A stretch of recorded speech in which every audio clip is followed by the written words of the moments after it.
since I'm the last speaker, we can use a little bit of an icebreaker. Yes? Since we're all about wellness, can I just ask you to stand up? Don't worry, this is part of my 15 to 20 minute talk. Just a little bit of something to relax you who's a bit tense here or stressed. Maybe there are some of you deep inside are feeling stressed. So I'll teach you a short breathing exercise, but it's different to what you know. I would like you to put your right hand on your chest and your left hand on your abdomen.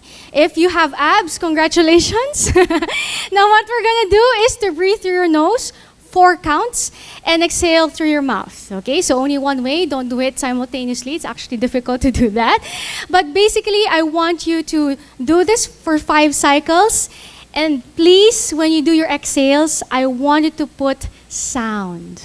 Because the louder the sound, the more tension in the body. So no judgment here. If your seatmate has a little bit of a loud exhale, maybe they're just trying to release the stress, and we can all use that. So let's all inhale through our nose. 2, 3, 4. Exhale. 2, 3, 4. Maybe we can do it a bit louder. Inhale. Chest rise. Exhale. Very good. Inhale. 2, 3, 4. Exhale. Nice. Maybe the last 2 would be louder. Inhale. Exhale. And last inhale. Hold it there and exhale. Nice. You can all sit down in your seats. Now that exercise is not just for your lungs. It actually is for your mental health. How? When you're stressed, that's fight or flight. When your BP is up, your heart rate is up. When you do a simple breathing exercise, you switch from sympathetic to autonomic. What's autonomic? When you are relaxed, your muscles relax, and your nerves are calm.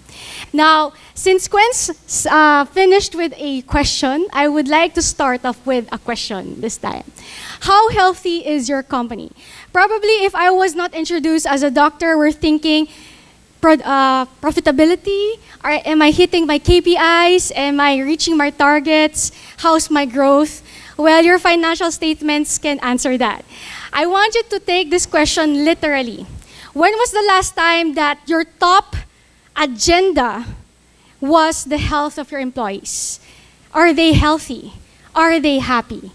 Now, I want to just give a background on me. Probably you're thinking, who is this small doctor questioning the health of my company? Well, don't be deceived by my height. I know I look like a high school student, but actually I am one of the first lifestyle doctors in the Philippines, the first 50. I am a diplomate of the International Board of Lifestyle Medicine and Philippine College of Lifestyle Medicine. I'm also a fellow associate of the Philippine Academy of Aesthetics and Age Management, so it's good to hear from Dr. Ryan. And that's the reason why I look young, right? So we need to walk our specialty. And of course, I'm also a co-founder of my own company and CEO of Lifestyle Med Manila. We are the first of its kind. We've been working with, of course, Consulta MD, Fullerton, and of course, others like A1. And last, I am also a corporate health and wellness speaker. Probably for those HMOs, you've heard me already talk to your companies. I'm hitting 3,000 talks by the end of the year. So I do this day in, day out, 5 times a day, just to create awareness. Now, when we need to go back to the basics. How do you define health? Usually, the answer is, Doktora, when there is absence of disease, pag walang sakit. But let me tell you, that's not enough. That shouldn't only be the metrics to say that your employees are healthy. How do we define health properly? Physically, there are 4 parameters to say that you are healthy. 1, you're a non-smoker. 2nd, you have a healthy weight. 3rd, you eat 5 fruits or vegetables per day. And 4th, you have regular physical activity. Raise your hand if you have all 4. Wow, perfect. Did you know, globally, 3% only have these 4 parameters. Now, 1 out of 7 still smoke, 3 out of 4 people are still eating a diet low in fruits and vegetables, 4 out of 5 do not get enough physical activity. I'm showing you reality. As a doctor, what we see ground level. And 80% of premature deaths are actually due to what? Tobacco use, Poor diet and lack of physical activity. We are sedentary. Our lifestyle is making us sit the whole day, lie down, and not move at all. Now, why do we need to know this? Look at your top 5 causes of death worldwide.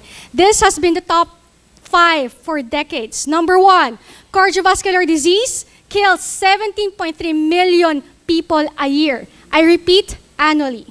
We're not even just talking about cases, but deaths. Second, respiratory disease, 4.2, including lung cancer. Third, other cancers, breast cancer, colorectal, 7.5 million a year. Diabetes type 2 in particular, 1.2 million deaths a year. And last is stroke at 6.1 million deaths per year. Again, as I said, this has been the top 5. What's common among the 5? They're all lifestyle related. Now, we've been talking about mental health a while ago, right?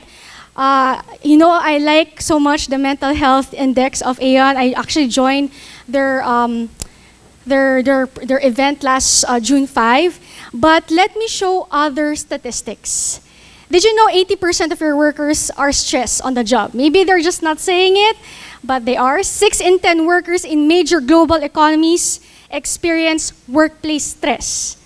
In terms of being absent, 60% are absent not because they have a cough, a flu, but because they are burned out. 40% quit, thinking that's the only solution to their problems. Yes, these numbers resonate. But actually, if you look at it, they just need to prioritize their mental health. And aside from being absent, what's the problem that hampers productivity? It's what we call presentism, which means you're there, your body is physically in the office, but nothing is happening. You've been staring at your computer for 1 hour, but what? Puyat, they lack sleep, or they're stressed, they're burnt out, they're anxious. So what do we do? Right? We've been talking about solutions. This is where screening comes in. How can you provide a solution if you don't even know what the problem is? How can you know that a problem exists if you don't test? You know, the real template of healthcare should look like this. This is the pyramid of health promotion among healthcare professionals. If you look at the bottom of the pyramid, which is the foundation of your health, it starts with what? Screening. It starts with what? Education. Health always starts with education. The more you are informed, the more you empower yourself. Oftentimes, I see patients come to me in the clinic. They come to me after 1 year of having a lump in their neck. I ask them why. They would answer, Doctora, because I didn't know. I didn't know I'm supposed to have it checked, right? Now, what are we trying to mitigate? We're trying to lessen people with less risk factors. Once you have high cholesterol, once you have hypertension, heart disease, that increases your risk for other diseases. And of course, what we don't want to reach in that pyramid is when you suffer from a heart attack, a stroke, heart failure, which at that point is hard to reverse.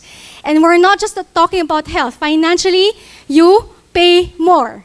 You spend more. Your savings that you've been working on for the past 30 years are swiped out because you end up in the hospital. Our healthcare right now is so curative. It's focused on medications. Why not focus the investment on prevention? I know, gas-gas na, prevention is better than cure, but it is indeed cheaper than cure.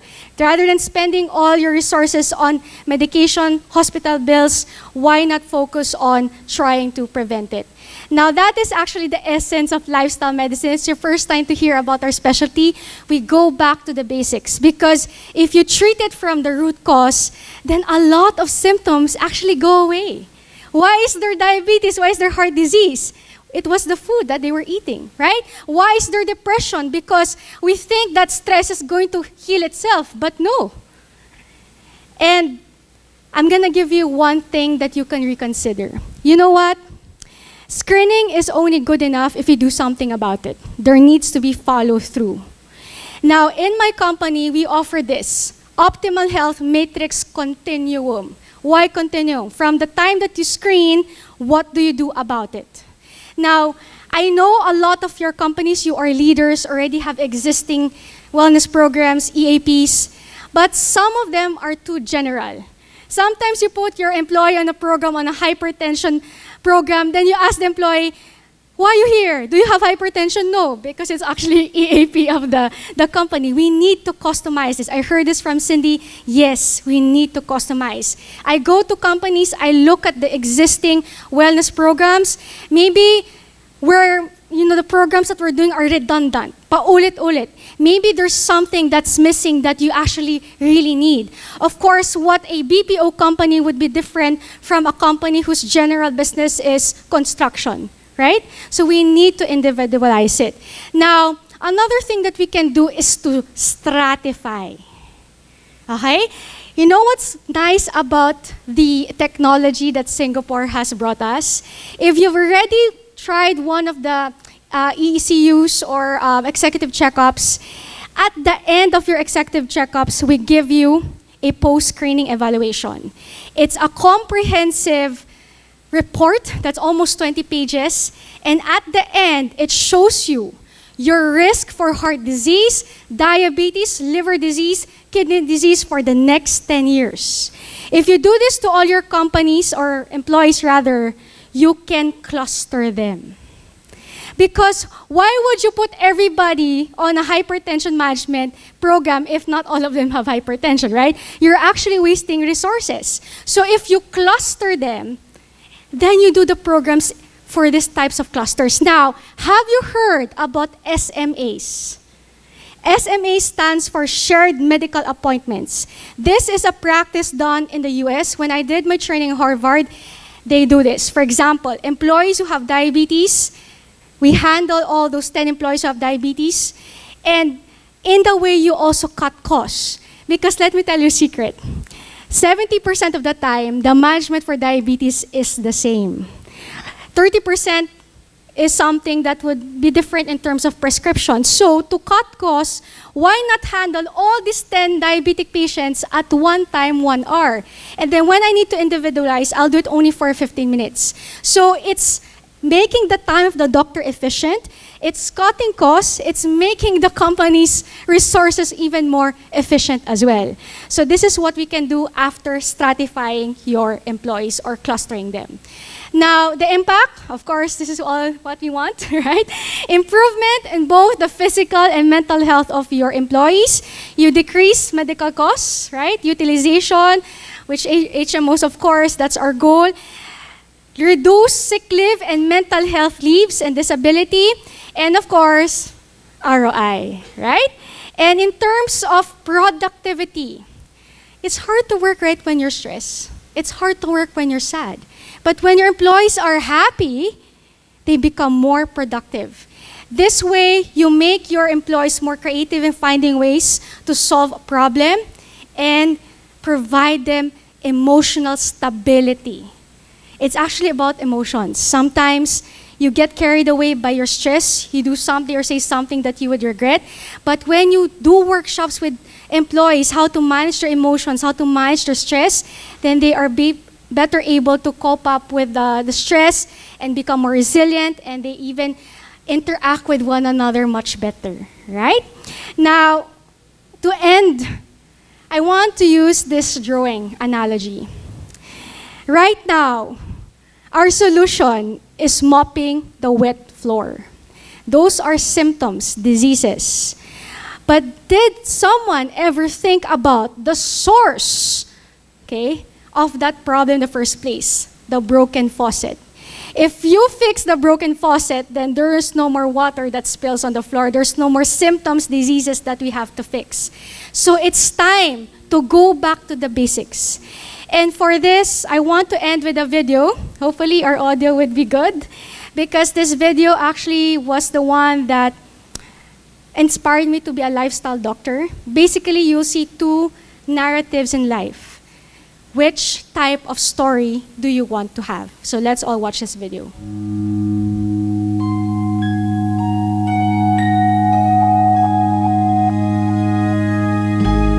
What will your last 10 years look like?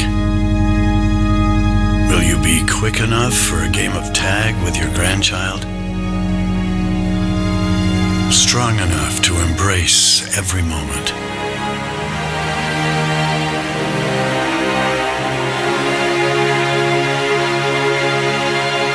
Will you grow old with vitality? Or get old with disease?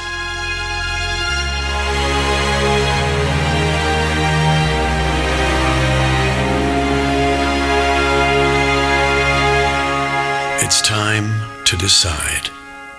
The average Canadian will spend their last 10 years in sickness.